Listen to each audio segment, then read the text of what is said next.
What's good, gang? I'm back with the homie Nick, Fat Electrician. This one is America obliterates half North Vietnam's MiG-21 fleet in 13 minutes. That's one of them titles you can react to. Operation Bolo. Can't forget Operation Bolo. Learn me something, Nick. Let's rock. Ah yes, that time during the Vietnam War where the United States Air Force finally agreed to let a double fighter ace pilot from World War II run the show, he then immediately saw to the destruction of over half of North Vietnam's state-of-the-art fighter jets, and he did it in 13 minutes. Today we're talking about Operation Bolo, one of the greatest ruses in military history, but first, It's a ruse. a word from our sponsor. When I told you to get a hobby, this isn't what I meant. You said I could pick up fishing. Not like this. Why? Get out of my hair. I don't know why she's mad. This is way better than real fishing. Fishing Clash lets you catch way more fish than you ever could in real life from locations all across the world from the comfort of your own home. Not only that, the game's completely customizable, allowing you to unlock and upgrade all of your equipment and even building your own fishing village. They also have daily and weekly events allowing you to compete against other people. You can also join a clan and play with your friends. Y'all? They also just partnered with Major League Fishing to sponsor the Angler of the Year Awards. So if you guys want to give it a try... Oh, shit. Well, that answered my question. They also just partnered with Major League Fishing to sponsor the Angler of the Year Awards. They sponsoring awards, I guess. I guess it's a big game. I guess. So if you guys want to give it a try, there's a QR code right there, as well as a link and a gift code down below. When you use my gift code FATFISH, you're going to get $20 worth of free equipment and power-ups, as well as a one-of-a-kind avatar. Now I'm going to get back to fishing. He's never gonna get out of this house. We're never gonna have a minute by still ourselves. going. Unless he leaves that room. I know how to get him out of this house. Finally some peace and quiet. Everybody else is freezing their ass off in their ice fishing huts, and I'm catching more fish than them inside my own house. Oh, Nicholas. Yes? What's your discount code for that little game? Fat fish, why? Because I've decided to join you. I gotta go mow the lawn. What? But it's winter out. That's a little trick, ain't it? I'm gonna play the shit too then, Nick. Ooh. Since you want to play games. Fast. Release. Alright, so Operation Bolo takes place within another mission known as Operation Rolling Thunder, and Operation Rolling Thunder spans from March of 1965 until November of 1968. It is essentially the air war over North Vietnam, so super brief, oversimplified version of what's going on. The American forces are in South Vietnam, and they are fighting the VC, or the Viet Cong, which is a guerrilla fighting force. And that guerrilla fighting force is... Man, you know what, man? I'm happy I'm now learning about all the like the details that went into Vietnam and all the wars that took place, because bro, I just remember hearing Vietnam and Viet Cong from all the movies growing up. When a soldier came home, they were always from Vietnam, and they had to deal with Viet Cong. They had to deal with, it was Nam and Kong. That's all we kept hearing every time. So any movie, any TV show, oh man, I fought in Nam, man. Yeah, man, over there dealing with them Viet Congs, man.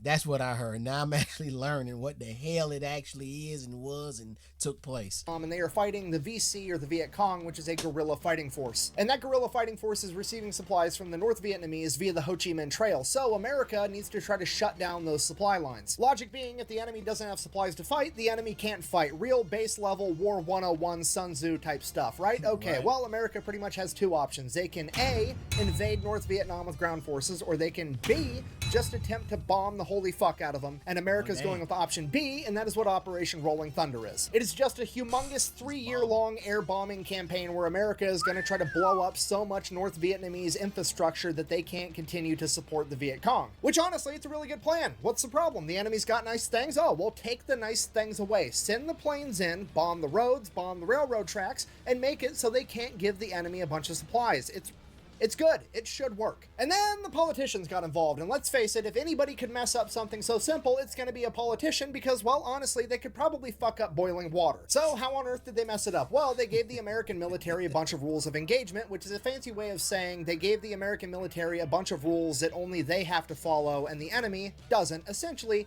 tying the U.S. military's hands behind its back and then sending them into battle anyways. And one of these rules of engagement, or one of these protocols that they had to abide by, was that every plane that went into North Vietnam to bomb them had to travel through a particular air corridor, and that is the only route they were allowed to take into North Vietnam. Meaning that pretty much immediately the North Vietnamese picked up on the pattern that every single plane that flies into their country follows a particular path, and they then proceeded to take all of their surface-to-air missiles, all of their radars, all of their anti-aircraft capabilities in the entire country and put them in this one particular spot. And then the US government decided to keep making their guys fly right through it anyways the entire time. Now at this point you're probably thinking, oh my god, the politicians might actually secretly be geniuses, because what they've done is they have inadvertently gotten the North Vietnamese to gather all of their anti-aircraft resources into one location, and now we can just bomb those, take them out, and they'll have nothing left, and it'll just be green light, go everywhere. So now the US military is like, yo,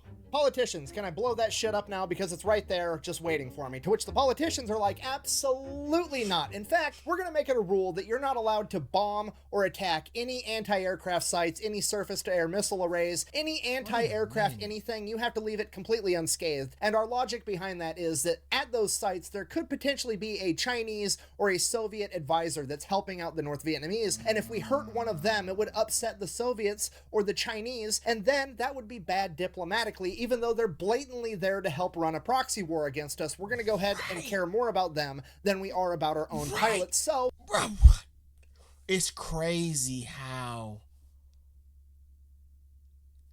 just the idea that there's one Chinese person there, not 1,000 of them, not even 10 of them, not even 2 of them, just one.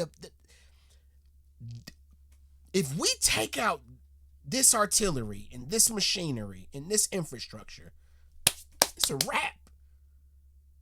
But just the fact that there's one person that may not supposed to be there, even though they there to hate, to schlick hate on us too, but we don't know that, and right now we cool with them, so we can't take out not even one of them, even though this whole infrastructure is trying to take out thousands of us.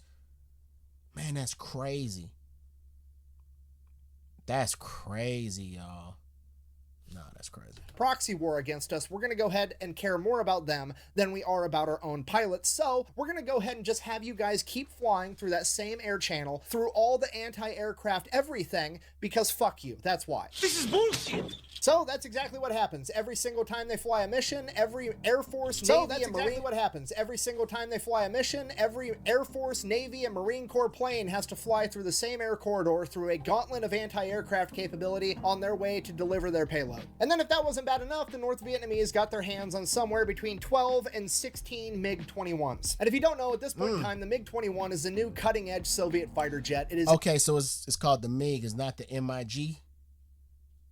I don't know. Okay. MiG-21s. And if you don't know, at this point in time, the MiG-21 is the new cutting-edge Soviet fighter jet. It is incredibly fast, it has a very high flight ceiling, and it is very nimble. And using these MiG-21s, they very quickly develop a strategy that amounts to basically guerrilla warfare in the sky, utilizing a hit-and-run tactic. So their strategy is that they are going to go specifically after the F-105 Thunder Chief, aka the Thud. It is the #1 plane that America is using in Operation Rolling Thunder in all of their bombing runs, and when it is weighed down with a bunch of bombs, it is basically a sitting duck for a MiG-21. So what ends up happening is every time a bunch of thuds get sent out on a bombing run, they have to fly through that corridor of anti-aircraft capabilities, and the arrays and everything else tells the enemy that it's a bunch of F-105s going on a bombing run, so they scramble the MiG-21s, they go up there, they intercept these F-105s, at which point one of two things can happen. The F-105s can continue on their bombing run and most likely get shot down by the MiG-21s, or they can drop their payload just over the jungle randomly in the middle of nowhere, not on target,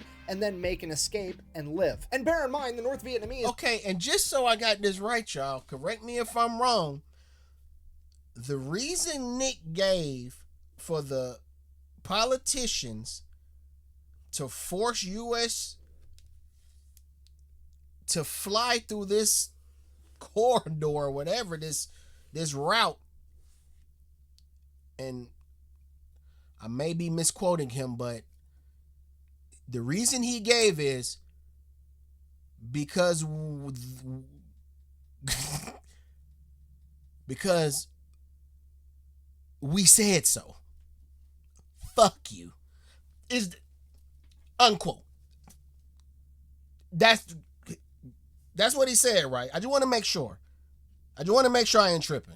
Middle of nowhere, not on target, and then make an escape and live. And bear in mind, the North Vietnamese only have a couple of these fighter jets, and they're fighting a war of attrition against a much larger industrial force like America, so they are more than happy to send a plane up there, burn a little bit of fuel, get the Americans to drop tens or hundreds or millions of dollars worth of bombs on the middle of nothing, waste all their money, waste all their time, and then take their planes and land. They don't need to go out there and waste all their missiles and risk their planes. They're just going to get the Americans to waste all of their bombs on nothing. And I know what you're thinking. That seems like a pretty easy problem. What if we just bombed the MiGs while they were on the ground? Or what if we bombed the airfields that they were coming from? That way they couldn't even take off. Well, luckily we have politicians to step in and tell us once again, you're not allowed to bomb those either because there could potentially be an advisor from China or the USSR there, so leave those alone too. You're only allowed to take out enemy planes when they're in the air. To which the US military is like, okay, I guess we'll do literally the only thing we can do. We'll just send up our fighter jet, the F-4 Phantom II,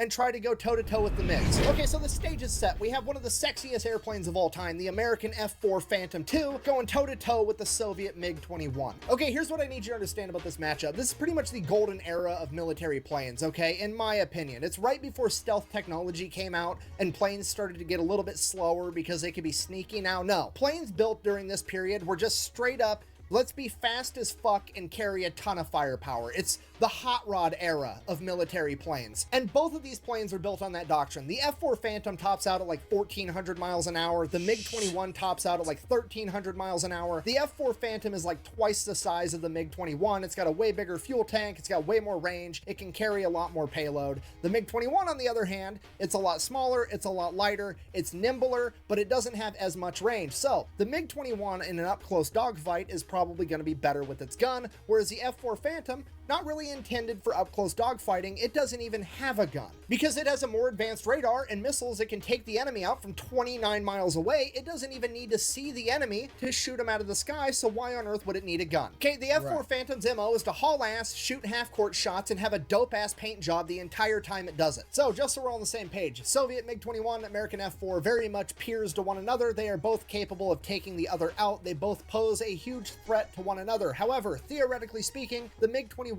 should have an advantage in an up-close dogfight due to its maneuverability and its gun, whereas the F-4 has the advantage because it can just shoot down the MiG-21 before it even gets close enough for a dogfight to occur. So, MiG-21, better up close, F-4, better far away. So that's it. That's the solution, right? The F-4 Phantoms are going to go up. They're going to shoot the MiGs down from like 20 miles away before the MiGs even know they're there, and that's going to be the end of it.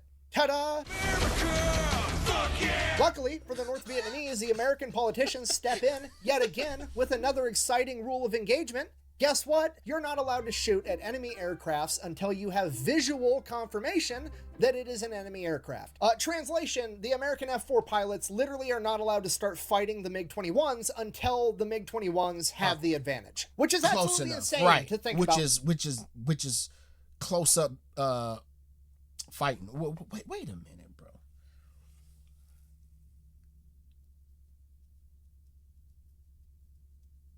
Yeah. I'ma just leave it alone. Fuck it. 21s until the MiG-21s have the advantage. Which is absolutely insane to think about. Like, literally the equivalent of walking up to an infantryman and being like, hey, here's a sniper rifle. Also, you're not allowed to shoot people with it. You're only allowed to use the bayonet. And there's no bayonet because we didn't design it with a bayonet lug because it's only designed to shoot people from really far away. Get bent. And just in case that wasn't bad enough, what makes this even worse is the fact that most of the F-4 pilots are only trained on the American F-4, which wasn't really designed for up-close dogfighting with a gun because it doesn't have a gun. So, hey, also, y'all, help me out with the origin of dogfight when it comes to airplanes. I've always known they've been called dogfights, but I never knew why. I'm just act like I know what's going on. That's a dogfight up there, boy. That's a dogfight up there, boy. I don't know why they call it a dogfight. Let me know, because I know y'all know. Which wasn't really designed for up-close dogfighting with a gun because it doesn't have a gun. So most of them don't really know how to conduct an up-close dogfight because they've never been trained to do it, because that's not what their plane is supposed to fucking do. So there's really no good answer, and this goes on for a little while where basically the F-105s go up, the MiG-21s go up, intercept, the F-105s are then forced to drop all their bombs in the middle of nowhere. Now my man said this goes on without any like real answer. Like he's saying that. Like, this is the government. Again, let me just leave it alone, bro. Because if I get to talking about, I ain't got. Look, man. The ones go up, intercept. The F-105s are then forced to drop all their bombs in the middle of nowhere and take off just so they can survive. The MiG-21s then go and land, and that just repeats itself ad nauseum. But then in September of 1966, something happened that would change everything, because the 8th Fighter Wing out of Udong Thai Royal Air Force Base would get a new commander, and that commander was none other than the legendary fighter pilot, Colonel Robin Olds. And I mean, you can know nothing about this guy, and you already know he's the main character. Like, I mean, look at the lip sweater on this man. It's the most magnificent taco flosser I've ever seen in my entire life. Okay, let me break this down. Anytime you've ever seen a movie with the cool bad boy character that doesn't follow the rules, it's also a fighter pilot, it's based off of this guy, whether you know it or not. Okay, I want you to understand the gravity of the situation here. That's Top Gun. That's the real Ace out here, man. Anytime you've ever seen a movie with the cool bad boy character that doesn't follow the rules, it's also a fighter pilot, it's based off of this guy, whether you know it or not. Okay, I want you to understand the gravity of the situation here. This man's mother passed away when he was 4 years old, and he was raised by a single father that was also a full-time Army pilot and a World War I veteran. This guy was essentially bred to be a fighter pilot. He went to West Point, where he became an All-American football player at 6'2", 250 pounds. He then went on to become a fighter pilot in World War II. Now, if you shoot down 5 or more enemy planes, you become an ace pilot. Right? It's kind of a really big deal. And Robin Olds was a double ace in World War II. This man literally that shit say scat. That boy flying a scat. And Robin Olds was a double ace in World. That boy flying a scat. That boy got a scat pack plane. Oh no, he hard. Oh no, he hard. He hard.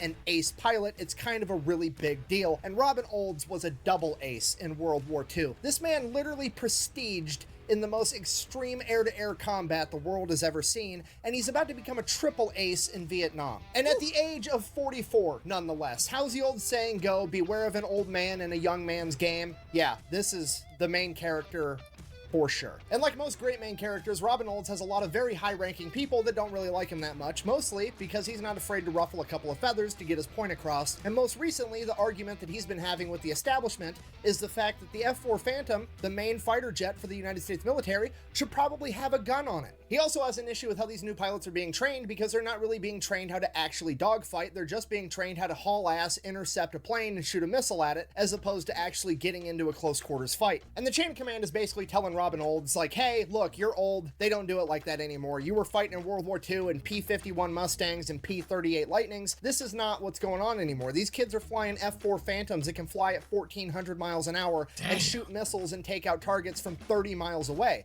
We don't need to teach them up-close dogfighting anymore, because they're never actually going to use it, because the technology eliminates the need for that. But you know what technology doesn't fix? Politicians being fucking stupid. So now everybody has to fight like it's World War II in a dogfight, because they're not allowed to use the technology the way they're supposed to, because politicians that don't understand what they're talking about get to make up all the rules. So now they're sending Robin Olds to go take over command of the 8th Fighter Wing. He shows up and immediately earns everybody's respect. Keyword: earns it.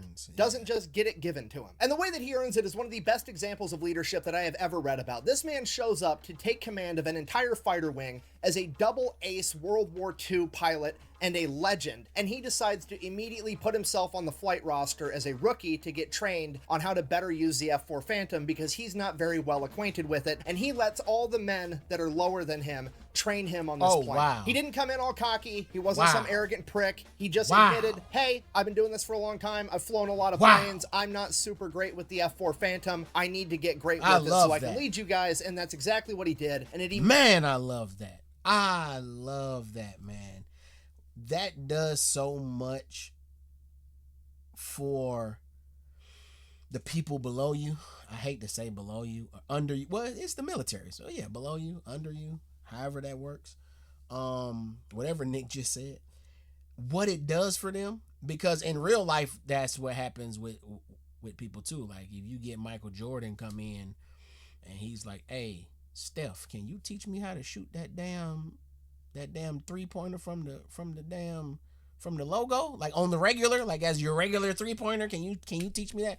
Imagine how that makes Steph feel.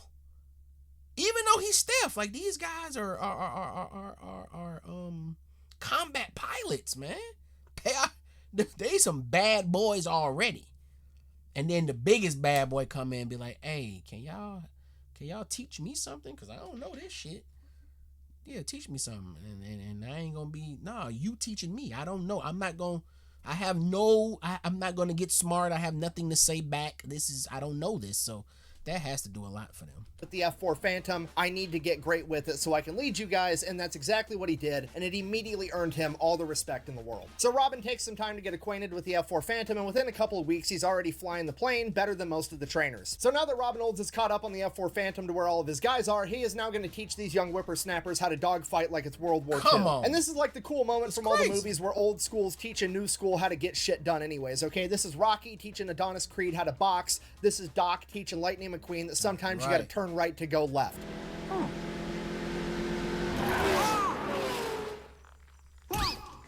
And while all of this is happening, Robin Olds, in another great display of leadership, realizes that there's not enough of him to go around, and he needs backup. He needs another badass World War II era pilot to come over and help him get these guys ready. So Olds calls in a couple of favors, gets one of his longtime friends transferred over to the 8th Fighter Wing to help him run the show, and that friend is none other than the legendary pilot Daniel Chappie James Jr., aka the Black Eagle. Okay, in the late 1930s, early 1940s, this man was a civilian pilot at the Tuskegee Institute that was contracted by the U.S. government to train U.S. pilots how to fly. Okay, if you're not picking up what I'm putting down, I'm trying to tell you this is the man that trained the famous Tuskegee Airmen from World War II before eventually enlisting and becoming one himself in 1943. After enlisting, he became an officer, at which point he was deemed too valuable as a trainer, so that's what he did for the duration of World War II, continued to train an entire generation of fighter pilots, and never actually saw combat himself. Then, in Korea, he would fly over 100 combat missions before working at the Pentagon, where he would end up meeting Robin Olds. After this, he goes on to become the first black man to become a 4-star general in the United States military. This man is also a complete badass, so Uncle Sam is essentially playing Operation Bolo on co-op mode with 2 main characters on the field. Come on! Okay, Contra. Oh boy, I gave us player 1 and player 2. We can play at the same time. Come on, Contra. Playing Operation Bolo on co-op mode with 2 main characters on the field. So Chappie shows up to the 8th Fighter Wing, is reunited with his old friend Robin Olds. They become this extremely effective chain of command, and they are absolutely loved by all of their subordinates. Because of that, this leadership duo is given a nickname that is originally intended as a term of endearment, although by today's standards is probably not very politically correct, and that nickname was Black Man and Robin. Now, all this happens in like the span of 3 months. So, December 1960. Black Man and Robin is crazy. Black Man and Robin. Shouts out to the thick skin back then. Shouts out, fuck it. Come on, Black Man and Robin. I'm here for it. Fuck it, come on. Intended as a term of endearment, although by today's standards is probably not very politically correct, and that nickname was Black Man and Robin. Now, all this happens in like the span of 3 months. So, December 1966, they're running combat operations, and Robin Olds finally gets an idea of how to stop these new badass MiG-21s. By this point, Robin Olds is completely caught on to the MiG-21's entire strategy. They have zero interest in actually fighting with the F-4s, which is driving Robin Olds nuts because he's a World War II era fighter pilot. That's exactly the type of shit that he's into. These MiG-21 pilots, however, just want to go up there, use guerrilla warfare tactics where they just either hit the F-105s or don't hit the F-105s and just convince them to drop their payload prematurely and waste everybody's time and then take back off. The MiG-21s have zero interest in tangling with the F-4s, which Robin Olds interprets as, I need to force these MiG-21s to fight me. So how's he going to do that? Well, here's his plan. The reason the MiG-21s can identify the F-105s so efficiently is because the F-105s have a jamming pod on them that basically disrupts and interferes with the surface-to-air missiles down below. It messes up their radar so that the F-105s aren't going to get taken out by all the anti-aircraft stuff on the ground. Problem with that is that emits a frequency that the North Vietnamese can see. They then know that a bunch of F-105s are coming, so they scramble the MiGs. So Robin Olds decides, hey, let's take those jamming pods, mount them to mine and all all the guys as F4s, and then we'll fly there like we're F-105s in a bombing formation, and the MiGs will come attack us. And by the time they get close enough to realize that we're not F-105s, ideally, it's going to be too late. Yeah, the legendary World War II double fighter aces just went to the chain of command and requested permission to execute the old Wile E. Coyote in a sheep costume to catch the Roadrunner strategy. Now, probably going to work, but there are a bunch of problems with this idea. Biggest problem right out of the gate is this doesn't solve the issue with rules of engagement, because remember, you're not allowed to fire on the enemy until you have visual. Okay, wait a minute, y'all. So y'all telling me all of what Nick is telling me, all the political obstacles, all the plane got this on it, this plane is too heavy, so it can't do this and we can't do that this is going to result in these boys knocking out half of their MiGs in 13 minutes. I got to hear this. Is this doesn't solve the issue with rules of engagement, because remember, you're not allowed to fire on the enemy until you have visual confirmation that it is your enemy, and by then the MiG-21s have an edge in air-to-air combat. Okay, not a big deal though, because Robin has a two-step plan for that as well. Okay, step number one, he knows that they only have 12 to 16 MiG-21s, so he's just gonna roll in with 28 F4s. Okay, just complete. Okay, hold on. Let me take that back. Let me keep up with the maths. Let me keep up with the mathematicals. Ben has a two-step plan for that as well. Okay, step number one, he knows that they only have 12 to 16 MiG-21s, so he's just going to roll in with 28 F4s. Okay, just completely overwhelm them, even if they do have an edge in air-to-air combat. Okay, step number two, which is quite frankly the big ask, he wants the entire U.S. military to shut down all air operations over Southeast Asia while he conducts this operation. He wants the Army, the Air Force, the Navy, the Marine Corps, none of them to have any birds in the sky whatsoever. And his reason for that is so that he can bypass the rules of engagement. You see, the only reason the politicians are enforcing that rule of engagement where you have to have visual confirmation before you fire on an enemy plane is because there's a ton of planes in the air over Southeast Asia at all times, and Vietnam is already super controversial over in America, and the last thing the politicians want to have to deal with is headlines that an American plane shot down another American plane, so they just made the rule you're not allowed to shoot at anything unless you can visually see 100% for certain that it is in fact an enemy. So I'm not that mad at that. I am mad at it, but then I'm not that mad at it. So both things can be true. Like, I'm more mad at it. All I'm saying is, I'm not that mad at it if I'm looking at it through the politician's eyes, lens. I get it. I'm not that mad at that. But I can also see from somebody who's actually in the war and watching people die and watching a lot of nonsense happen that don't need to happen, it's like, you better sacrifice them few folks. We got to get this shit over with. So I kind of, you know what I mean? I ain't that mad at that. Allowed to shoot at anything unless you can visually see 100% for certain. But the fact that he found a workaround. Now, I don't know if he asked for permission. I don't know if it went through yet, but the fact that he figured out a workaround is crazy too. That it is in fact an enemy. So if Robin can make sure that the only planes in the sky are his enemies, guys and the enemy, he should be able to go bombs away the entire time and not have to worry about it. So obviously this is a massive request, and the chain of command says yes. You son of a bitch. Okay, so now the last thing we got to figure out, how do we make sure that these MiG-21s don't slip away? Because they're so nimble and they're so fast, they could pull a tight maneuver and be back at base before we're going to be able to catch them. So how are we going to prevent that? As soon as the MiG-21s take off and get in the air, they're going to send half of the F-4s to haul ass past the entire future battlefield, and they're just going to do hot laps around the enemy airfield, making it so the enemy can't go to land without fighting through those F-4s first, which effectively is going to give the pilots of the MiG-21s two options. They can stand and fight the F-4s, retreat, and fight the other F-4s, or they can retreat, have nowhere to land, and eventually run out of gas. Oh, wow. And remember, the F-4s have a much larger gas tank, so they are definitely going to run out of gas first. So it's a perfect plan. There's just one small problem left. How are we going to know when the MiG-21s take off and leave the airfield? Because if we send the F-4s out too soon, then the MiG-21s won't take off at all, and then we can't bomb them on the ground, and it defeats the entire purpose of the mission. Easy problem to solve. We're going to get two spy planes, the C-130B2, aka the Silver Dawn. At this point point in time, it is a state-of-the-art electronic warfare spy plane, and it's going to be able to receive all the enemy radio transmissions, so they're going to be able to tell as soon as the enemy MiG-21s take off. And obviously, given the fact that that was such an easy problem to solve, bureaucracy is obviously going to step in and make it extremely difficult, because the US military only has like 20 of these Silver Dawn spy planes, and while they are technically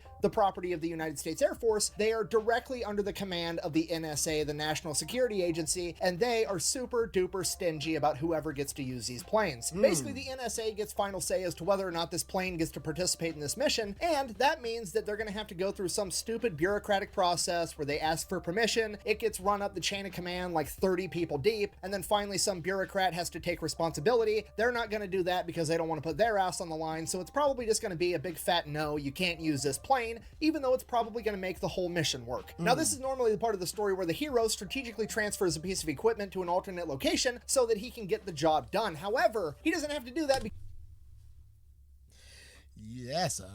that's one hell of a shameless. That's one hell of a shameless plug. That boy said, "I'm gonna take my words pan over to my what's these cups called? I forget what they call Stanley cups. To my little Stanley cup, my steel Stanley cup. Not only that, I'm gonna throw my slogan out there." Oh, even though it's Nick, probably I going like to make it. the I whole love mission work. Now, this is normally the part of the story where the hero strategically transfers a piece of equipment to an alternate location so that he can get the job done. However, he doesn't have to do that because what they do instead is decide to not tell the NSA anything. Oh yeah. Mama don't know. Won't hurt her. And when I say they're not going to tell the NSA anything, I mean they are somehow going to keep it a secret from the NSA, the whole part of the story where the Navy, the Marine Corps, the Air Force, and the Army ground every single bird that's not on this mission. They're going to somehow keep that a secret from the fucking spy agency so that they go ahead and send up their 2 Silver Dawns doing hot laps around the Gulf of Tonkin that they have going around every single day. So that those 2 planes are in the air participating on this mission, whether the NSA knows it or not. And then as soon as the mission kicks off, they're going to radio over to them and just have them tell them whether or not the MiG-21s took off. It's both genius and hilarious because now, even if the NSA does find out after the fact and get all pissed off, all the Air Force chain of command has to do is be like, "Oh, you guys didn't get that memo? We sent it." At which point they're basically going to be forced to just drop the issue because none of them are going to want to take responsibility for not passing along the memo that never actually got sent. So that's it. This mission gets approved. Operation Bolo is going to happen. So they hurry up. They get all the jamming pods off of F-105s. They mount them on the F-4s. And while that's going on, they schedule it with the entire U.S. military, all 4 branches, that nobody is to have planes in the air on January 2nd, 1967, except for the NSA, of course. Somebody forgot to tell them. So January 2nd rolls around. The Silver Dawn spy planes are already in the air. The F-4s are on the airstrip with the jamming pods mounted and they're ready to go. And it's fucking cloudy and overcast out, which is not good for this entire mission. But also, fuck it. There's nothing they can do. They have to run this mission right now. They shut down the skies over all of Southeast Asia to get this shit done. It has to happen right now or it's never gonna happen. But I mean, hey, it should all work out. I mean, even inside of the art of war, Sun Tzu once said, and I quote, "You can plan a pretty picnic, but you can't predict the weather." Wait a minute. That's Andre 3000. How the lyrics to Miss Jackson get inside my Sun Tzu book? I guess I was Andre 3000. I apologize. Come on! Hey! That's why I fuck with Nick. First off, y'all need to know right now, Andre 3000 is the greatest lyricist ever. Okay, he's #1 on my list. And ain't nobody fucking with Stacks. And my boy Nick just quoted Cast? Come on, man! How can y'all not like Nick? How? Inside of my Sun Tzu book. I guess I was Andre 3000. I apologize.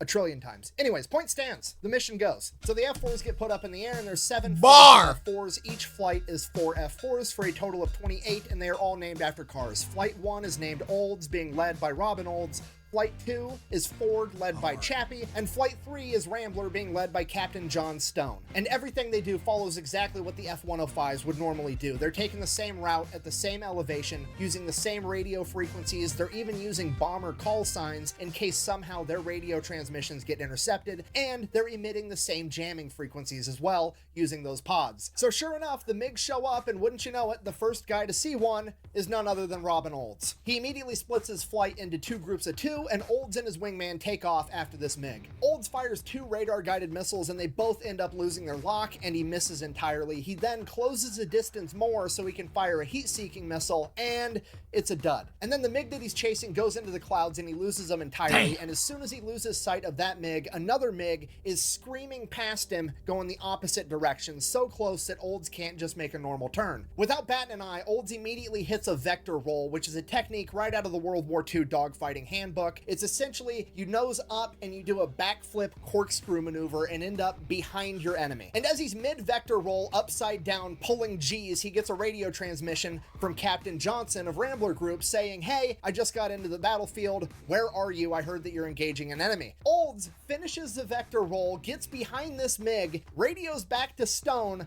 finds your own, and then fires a missile and blows up the first MiG-21. At this point, the rest of the MiGs kind of figure out that the Americans have tricked them, and they are now basically locked inside of the Thunderdome, and they're going to have to fight their way out to have any chance at all, and the entire thing devolves into one enormous dogfight. And remember, the other 4 flights aren't there yet. They're lagging behind a couple of minutes, so we still just have the original 3 flights of Olds, Ford, and Rambler for a total of 12 F-4s going toe-to-toe with an unknown number of MiGs, potentially as many as 16. Now, cutting over to Ford flight, Chappie has a MiG on his tail and he has no idea because his radio is malfunctioning and he can't hear his wingman telling him, "Hey, you have an enemy on your tail." So his wingman does the only thing he can think of. He handles it by himself. How does this?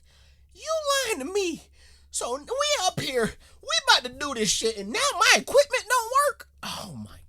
Come on, bruh. On his tail and he has no idea because his radio is malfunctioning and he can't hear his wingman telling him, "Hey, you have an enemy on your tail." So his wingman does the only thing he can think of. He handles it by himself. Bear in mind, it is Chappie, the MiG, and then his teammate. So his teammate can't fire any missiles because he can't risk that missile accidentally locking onto Chappie. So he has to perform another vector roll. He noses up, does a corkscrew, backflips, and that puts him at 90 degrees from where he was previously. So now he's coming this way towards the enemy, and he fires heat-seeking missiles and blows up the MiG-21 behind Chappie without Chappie even knowing that it happened. Chappie then immediately engages 2 MiGs that are directly in front of him, and while that's going on, cutting back over to Olds, his wingman informs him that, hey, his secondary fuel tank isn't feeding fuel for some reason, so he's already low on fuel. They're 5 minutes into this dogfight, and Robin Olds makes the call that he is going to escort his wingman out of the target area and back to the airfield, which is yet again another phenomenal display of leadership. He could have ordered somebody else to do it, so he could have stayed in the fight and soaked up more kills and padded his stats, but no, he did it himself. For the next 8 minutes, the remaining 10 F-4s engage every MiG-21 they can find until they have either been blown up or have disappeared and are hiding in the clouds. So at this point, the F-4s call it a day. They head back to base. The other 4 flights of F-4s didn't even make it to the target zone in time, so only 12 of the 28 F-4s in the air actually engage the enemy. As the F-4s start showing up and they start landing, the ground crews are there waiting with anticipation to find out how it went. I mean, this is one of the coolest missions ever done,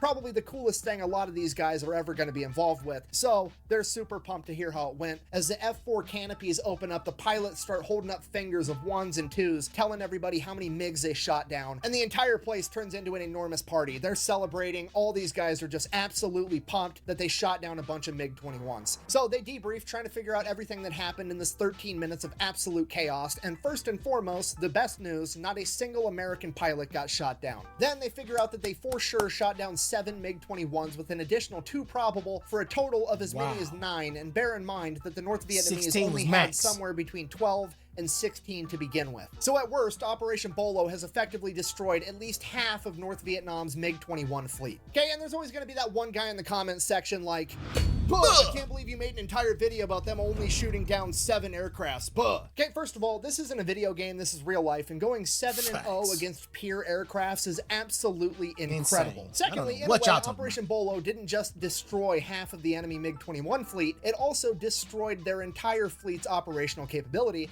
and that is because now they can't make a mistake like that again because they've lost half of their fucking planes. If they do that, they won't have any. In addition to that, now, they have no way of knowing if it's actually a bunch of F-105s are getting sent up to fight, or if it's another trap. So now the remaining MiG-21s are going to be infinitely more cautious and more sparingly used, which is going to save countless F-105s in the long run. So It's so crazy how. Hold on, I'm gonna let it finish. So, in conclusion, Operation Bolo has gone down in history as one of the most successful ruses of all time, and it serves as a shining example of why you should never underestimate a couple of old men in a young man's game. In addition to that, it also proved something that I previously thought to be impossible, that you can, in fact, overcome the stupidity of politicians. The bad news is that you have to be a superhero-level badass like Robin Olds or Daniel Chappie James Jr. Right. Thank you for watching. Best way to support the channel is go buy some merch over thefatelectrician.com. Quack bang out. You look pretty hot. Oh, that's going on a blooper reel. Ask her, where are you? The response was, go find your own. I thought that was pretty selfish of him at the time, but there's plenty left. How cool they are. The planned fighter sweep went just as we'd hoped. The MiGs came up. The MiGs were aggressive. We tangled. They lost. Come on now.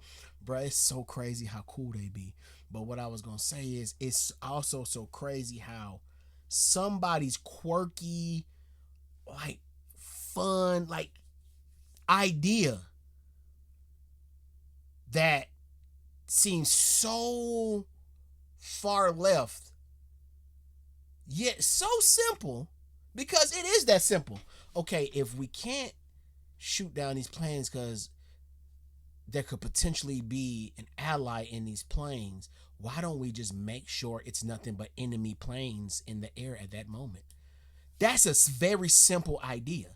The execution is the part where things get crazy, because now you have to have the entire military say, okay, we're not going to fly planes right now.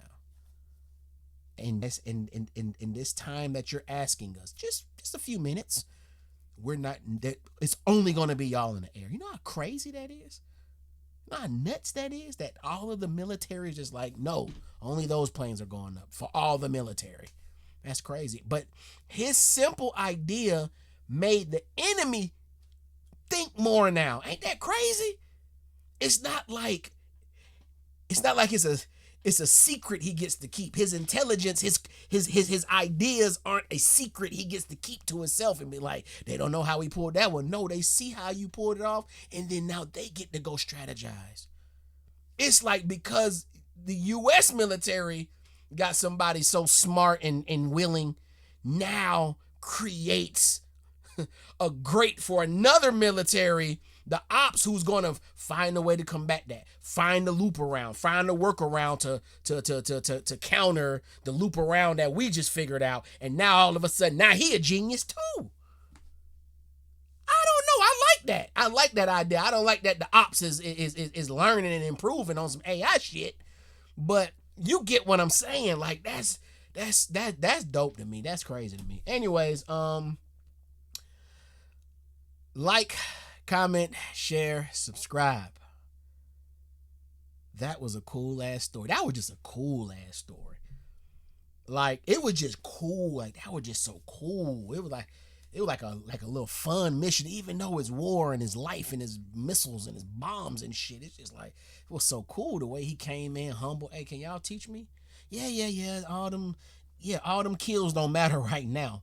Because if I go up in the air on this plane acting like I know shit, I'm gonna help somebody else become an ace, and I ain't trying to do that. So can y'all help me?